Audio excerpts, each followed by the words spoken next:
Welcome back. You're watching Business 360. Here's a quick recap of our top stories.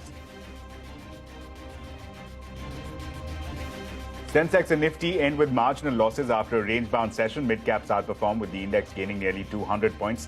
Rupee gains marginal strength against the dollar but remains close to the 80 mark.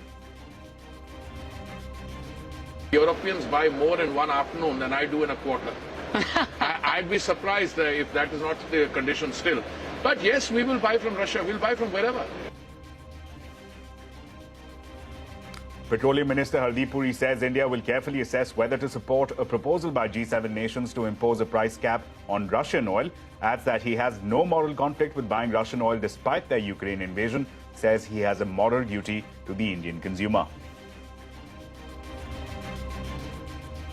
Large parts of Bengaluru remain inundated with floodwaters as heavy downpour leaves many without electricity and drinking water. A 23-year-old woman dies of electrocution on a waterlogged road. Karnataka's chief minister blames previous governments and says the rainfall was at its highest in 90 years. Government and LIC may offer to sell 60% stake in IDBI Bank. Sources say due diligence from RBI is being sought at every stage of the transaction. Bids likely to be invited this month or in October. That's an exclusive.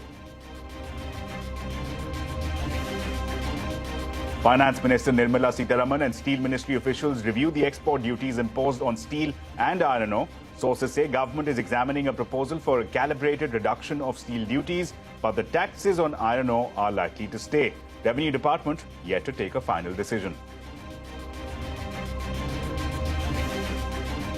Insurance regulator wants policies to be sold in the demat form like stocks and mutual funds. IRDAI gets into a huddle with the industry on making dematerialization mandatory for insurance policies. That's an exclusive.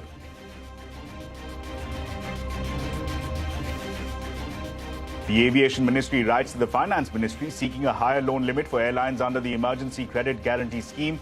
Wants additional loans of up to 100% of their outstanding credit instead of the current 50% limit.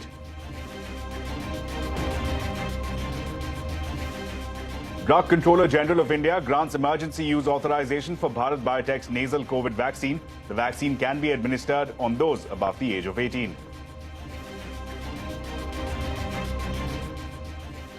Former Tata Sons chairman Cyrus Mistri's body was cremated in Mumbai today. Mistry died in a car crash on Sunday. Top business leaders and politicians attend last rites.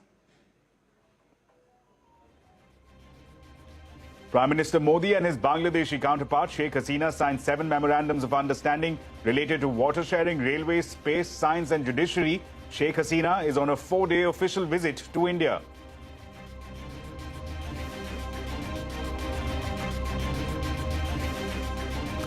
And well, with that, it's a wrap on this edition of Business 360. Thanks so much for watching. Stay tuned to CNBC-TV18. The news continues on the other side.